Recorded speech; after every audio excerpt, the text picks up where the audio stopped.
status of data protection in the Caribbean and so on, and some of the questions that arise associated with that. So leading us into the discussion, we'll go back to Mr. Greg Albertyn from Towerwall to take us to at least get us started, and then we'll see how we can pick up the discussion as we go along. So Greg, please take it away. Yeah, I would say, you know, some of the questions or some of the information that we've heard, especially from the previous session, around some of the changes and the way that things have developed in the Caribbean are interesting because we are definitely expecting to see a synergy and a coming together of those enforcement programs. I was not able to find anything concrete with regard to the applicability of GDPR directly in the Caribbean jurisdictions. And I would imagine that means that the Caribbean jurisdictions would be assessed or viewed as the same as any other third-party jurisdiction, so third-party country outside the EEA. Interesting. Okay. Actually, there was another question that came up here too. You might have heard in terms of the slides that you had put up that was marked confidential. And so the question was, is it confidential? And what would your expectations be in that regard? I would naturally expect, you know, disclosure of the origin, were these were any of the information to be used in another forum. Personally, I would suggest this is now for the use and consumption of the team, of the group at the gathering today. But if you were going to be using it, I would expect attribution of the source. I didn't get that last part. You said it's for the use of the what group? Of the gathering here today, whether to use it internally for their purposes. But were you to use it more publicly, then I would expect there would be attribution of the source. Yeah. So if there's any further distribution, you would want to what? Make sure that the attribution or what? Yes, yeah, attribution. Make sure that the recipients are it's disclosed where this came from, that it's attributed to Towerwall. Okay. All right. Okay. So having said all you've said, what might be some of where would you take the discussion going further now, and in terms of, I don't know, eliciting comments from us or what? You please go ahead. Yes, certainly. Comments would be very valuable. Any questions? What I have found to be very helpful is to receive the questions from the participants, because it gives them an opportunity to digest and internalize, you know, the applicability or how these different concepts actually impact them. So if there's any questions now from the floor or subsequently, certainly I would be happy to receive those as well, and be able to respond and give them a more concrete answer, because sometimes the questions allow for a more specific context, and then I can respond very fully to that. So any questions from the floor now or even later on would be fine. Yeah, well, I have one, but let me see if there are anyone else in the audience wanted to raise one right now. Yes, I have one from Valdini, who is one of the board members of the Telecoms Authority Suriname. I think you'll have to get the mic there. Yes.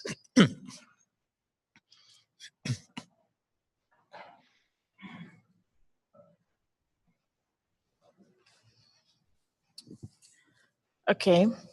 First of all, Greg, thank you for your very extensive presentation. I just missed one thing, is the applicability of businesses outside of the EU for the EU citizens, because as I understand, the GDPR is for all of the EU citizens. So how does that work for a business that is not represented or does not have a point of presence in the EU? How does that work, and how is that applicable? So let me confirm. The Article 3 of the GDPR, which talks about the scope and the applicability, it has two elements to it. The first element is that it applies to organizations, as you say, that are established inside the union, right? So they have offices or whatever they're registered in the union. But the second element is that it applies to the use of data for the purposes of doing a transaction. By that we mean, selling or providing a service in the union, or selling goods to the union. So the applicability of GDPR is on any transaction that is happening in the European Union or organizations that are established inside the union. So why is that important? That's important because, for instance, if you are an organization that has no physical establishment in Europe, you might still, perhaps you're a service provider or a supplier of goods to an organization that is in Europe. Even though you are not physically established in Europe, you are now processing personal data because of a service or a sale of goods in the European Union. You are now covered by GDPR. Now so an example might be, and I use a couple of examples. One of the examples is you are think about a European tourist. A European tourist goes to the Cayman Islands and logs. Don't say Cayman Islands. Say call an independent state, not a member of the union. Not a member of the union is an independent state, yes. Not part of the union. Correct. They are sitting in. They are sitting in. Okay. Okay.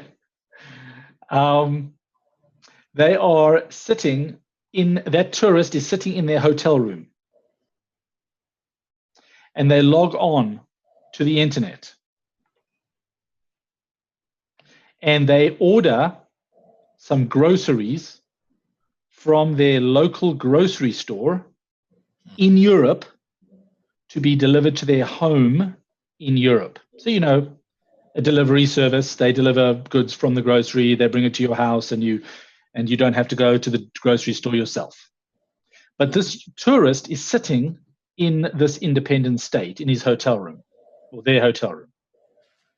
That transaction is covered by GDPR because the service that is being provided is the service that is happening from his home in the European Union, from the grocery store in the European Union. So the transaction is happening in the European Union. Now, consider the opposite. An independent state tourist goes to Europe and sits in their European hotel and logs onto the internet and orders that the grocery store in the independent state where they live delivers groceries to their home in the independent state. that transaction is not covered by GDPR. Because GDPR, the transaction is happening in the independent state. Okay. The same happens if you are, for instance, sometimes a European student, and this is actually a common question I get, a European student who is coming to spend a semester abroad studying or living in another independent state. They go to that state and they rent an apartment for 3 months while they are in that independent state.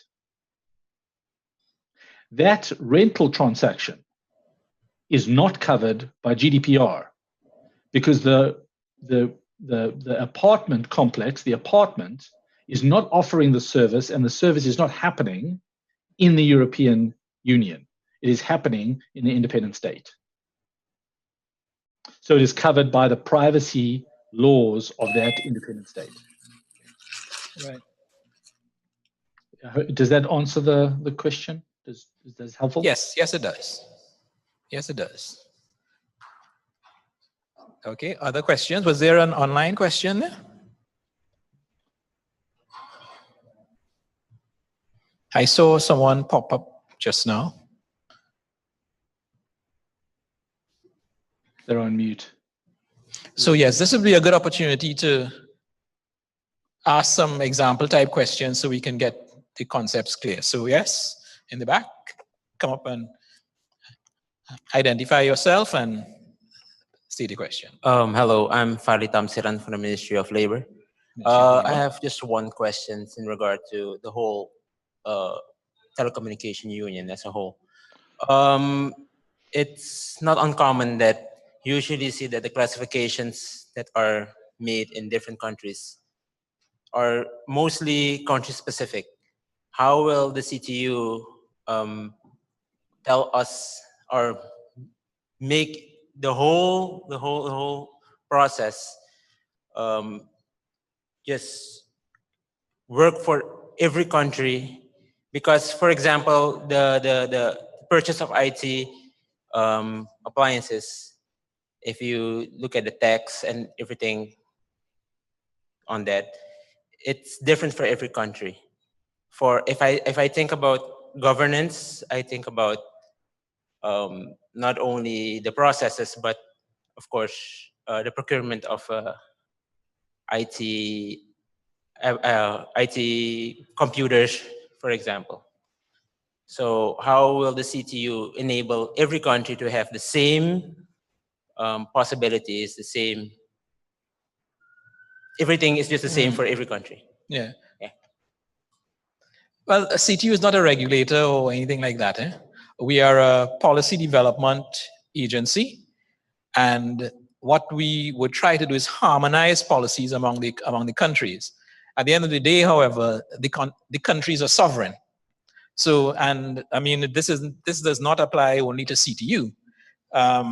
Any international organization where countries get together and talk on particular issues, they might come to some agreement there, but the agreement really takes effect when they go back home and implement it according to the agreement. So what we do is we would try to communicate the good sense of taking this common position, right? But it is still incumbent on the individual countries to implement it back in their own jurisdictions. And sometimes implementing it might be very easy for one country because their laws are already compliant with whatever might have been agreed.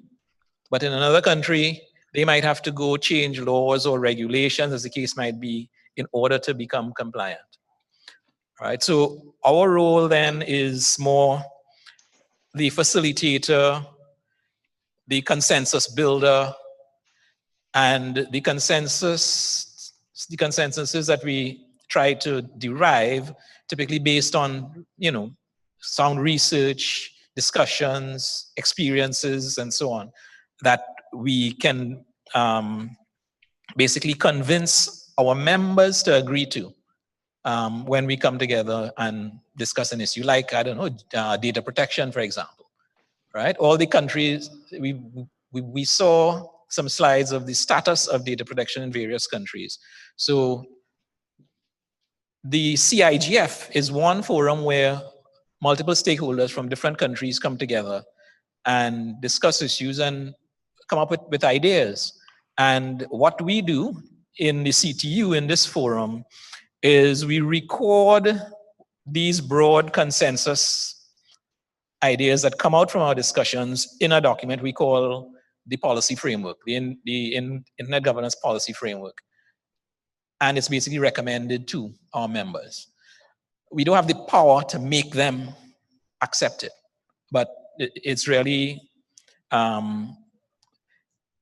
making the case based on good research, good sense, and working together, co-collaboration. Yes, G? Right, thank you, Nigel. Bernadette Lewis from the CTU. I just wanted to add to what you're saying with respect to the CARICOM single ICT space. It was an initiative that was approved by the CARICOM heads of government in February 2017, which seeks to create that digital layer for making the Caribbean single market and economy more effective.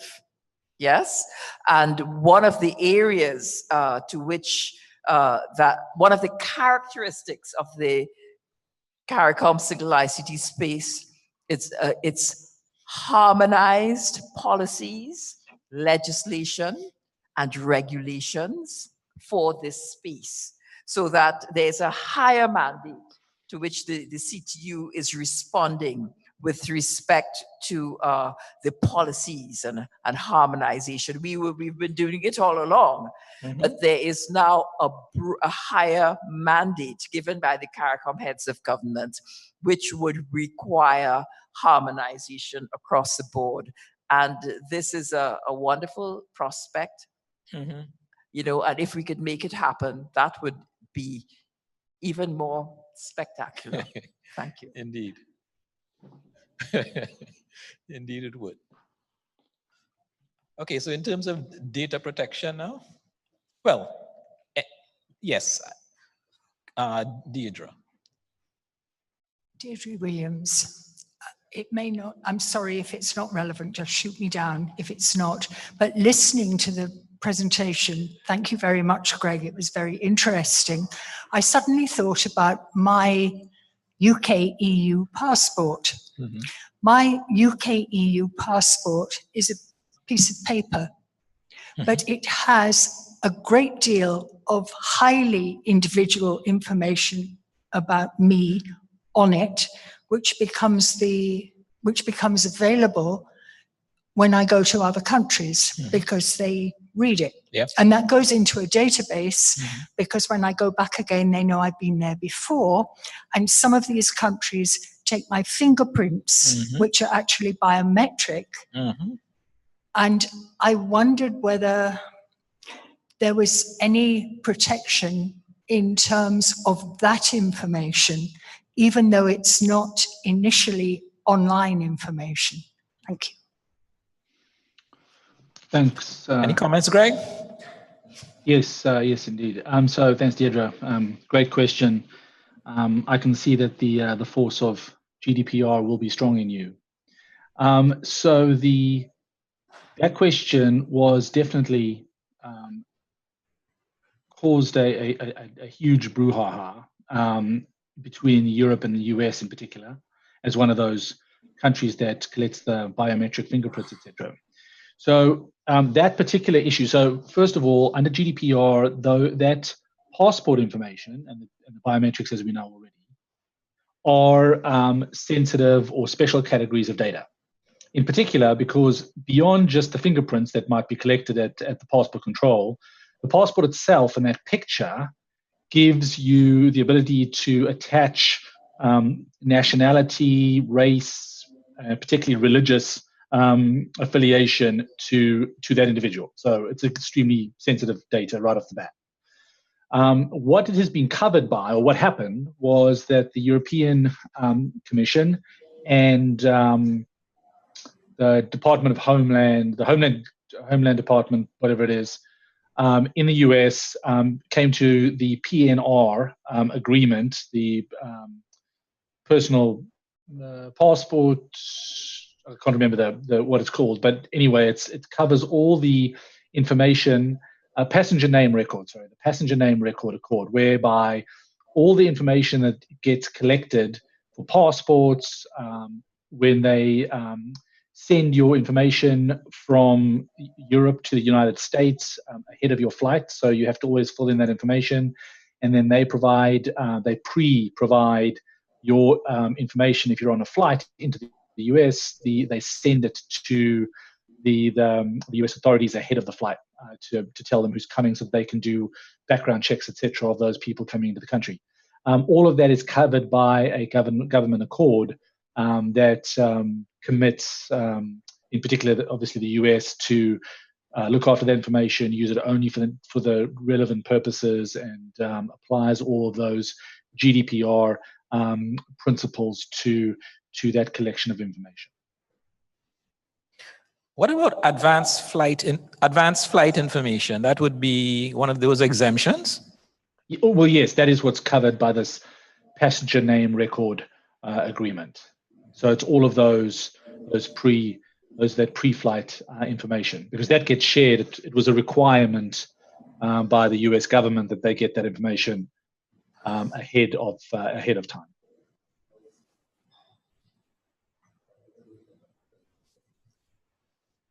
No, but I was thinking within the EU. I'm flying from France to the Netherlands. Mm-hmm. Well, that also, again, because you're within the EU, that is, you don't need any other particular safeguards or intergovernmental agreements, which the PNR is. It's an intergovernmental agreement. And that's that particular safeguard. You don't need additional safeguards because you're transferring information for lawful purposes within the European Union. You're then assuming that because all of the member states are complying with the same regulations and are operating according to the same principles, they deem the information to be safe, and they take it as read that the government or civil authorities, there's aviation authorities in each country, is going to be using that information only for appropriate purposes pursuant to that flight information. What about the example of a call center? Providing call center services because we have several around the Caribbean, providing call center services to companies in the EU. A great example. Yes. So you are, of course, covered. You are providing a service for an establishment in the EU. You're a processor. That call center will have what they call an Article 28 processing agreement in place with their customer or whoever the controller is who's using them. Where you are committed to, number one, only process the information for the purposes of that engagement, not share it beyond anywhere else. You have to make sure that you alert or advise the customer of if you were to use another third-party supplier of your own, so a sub-processor, where you are a provider to a provider. They will have a right to review and object to any of your sub-providers on reasonable grounds, and then you have to work with them to figure out how you can do that. You need to commit to support their compliance, so all of those things we talked about in terms of advising them of a data breach, and then making sure that all of your employees are properly trained and understand how they can use the information. And then making sure that information is secured. So you would then be processor. You would be a processor.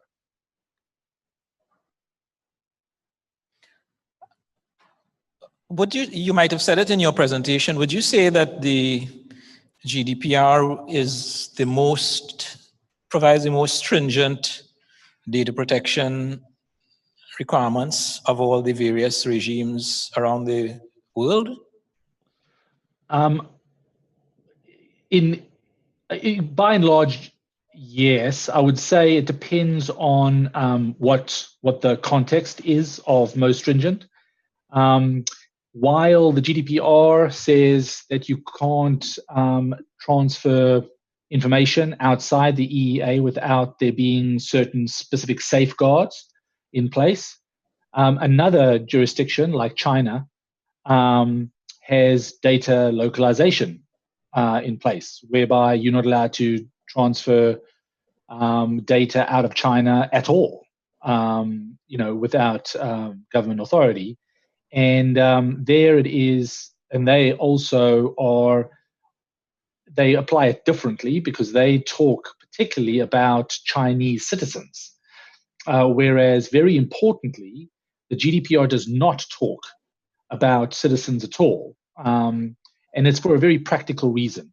They understand that it's unreasonable for an organization to be required to determine or ascertain the citizenship of their customer or employee just to determine whether GDPR applies to them or not. So, and also, some people will say, oh, those that are resident in Europe. Well, again, similarly, it's difficult and unreasonable for many organizations to go and monitor on an ongoing basis the location of an individual so that they can determine whether GDPR applies or not.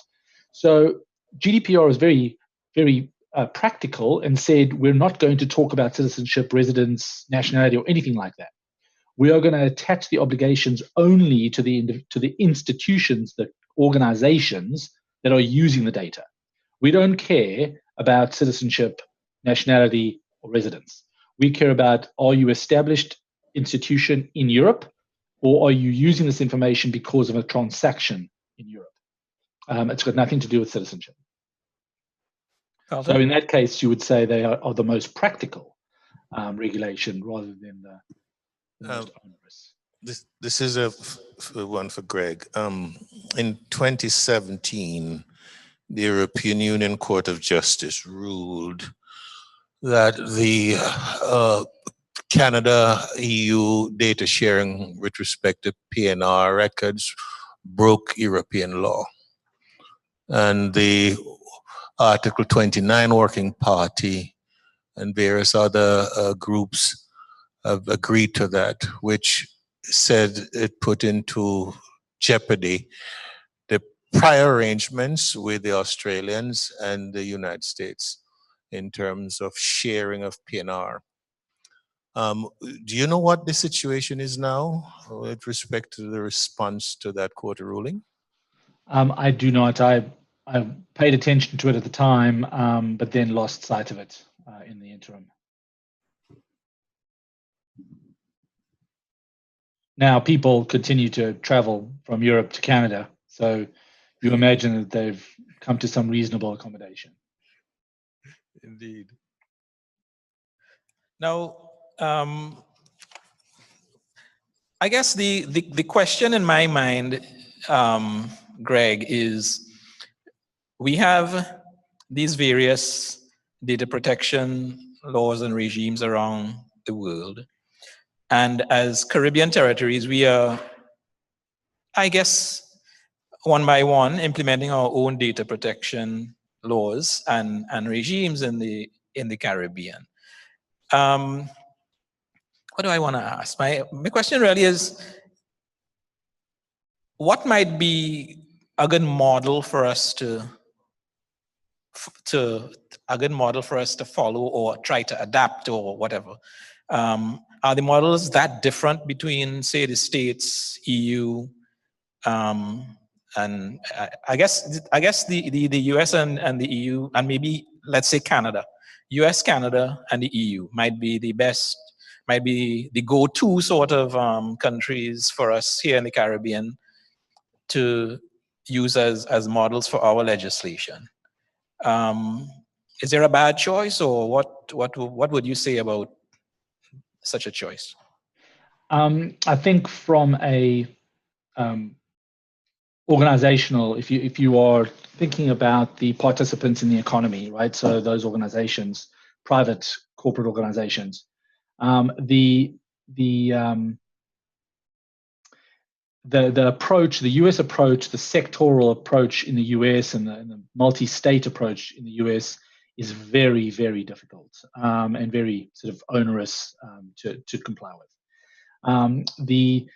It was quite similar in Europe until GDPR, because the old requirement, the old regulations meant that because it was a directive instead of a regulation, each individual member state had to promulgate its own law for themselves that mirrored or put into practice this directive.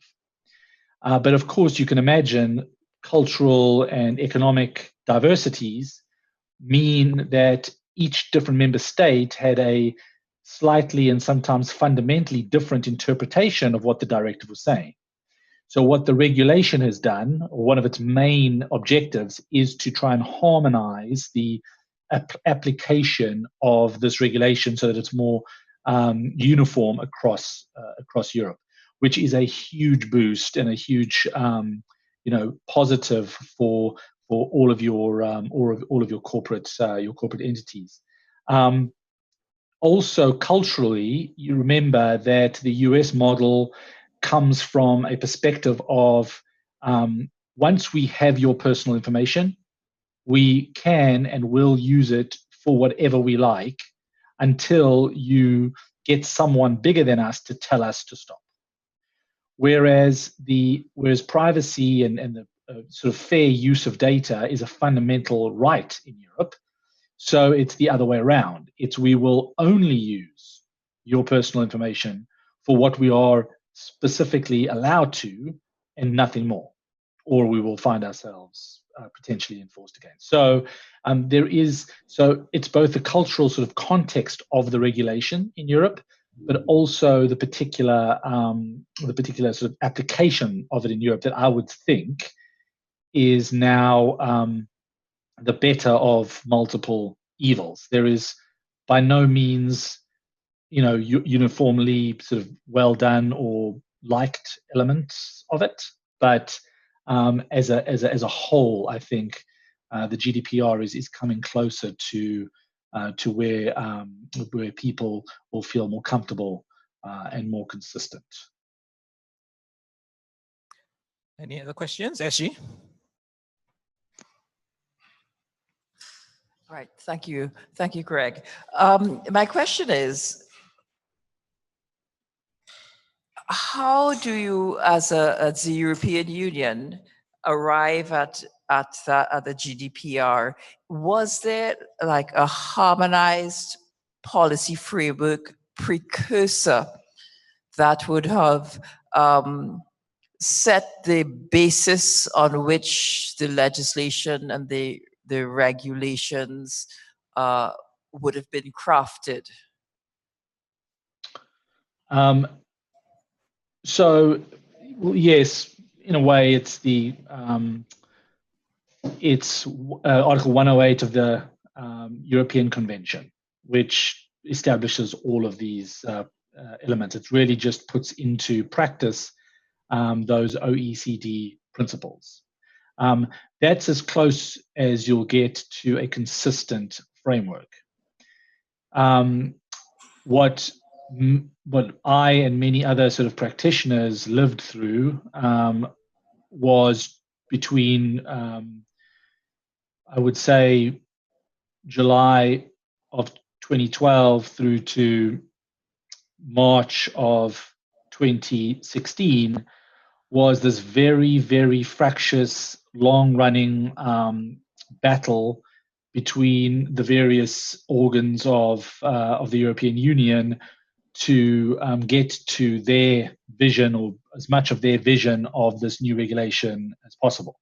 That culminated in a 9-month-long process called the trialogue, where the European Commission set what they believed is the draft text of the regulation.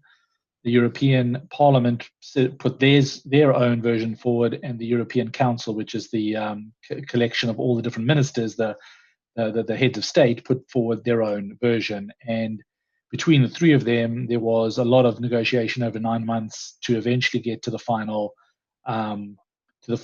version of the text. So you can see the answer to your question is no, there wasn't any uniform framework to start from, and it was a most laborious and fractious sort of journey before they got to where they are today. And I think even today, while, as I say, it's by and large, I think where it's going where it should go or needs to go, there were probably a lot of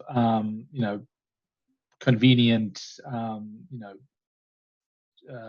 agreements to disagree in the final version.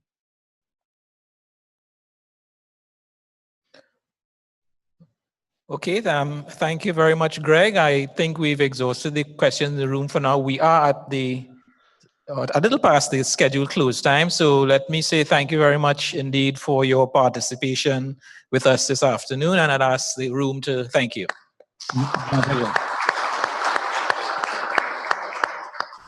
Thank you very much. Okay, thank you very much, Greg. So we are really at the end of our day one program. In about half an hour's time, we have the cultural event starting. So we've come to the close. I thank you for your participation. Remind you, please, to complete your evaluation forms, and you can leave them either on the desk or give them to Lauren or Garth as you leave the room. So thank you very much. Tomorrow, please God, we start again at 8:45. We'll have a bit more formal opening ceremony. We'll have a few more speakers, notwithstanding there won't be long speeches. But we'll also get into real forum type activities, which would be the discussions, the panel discussions, and workshops.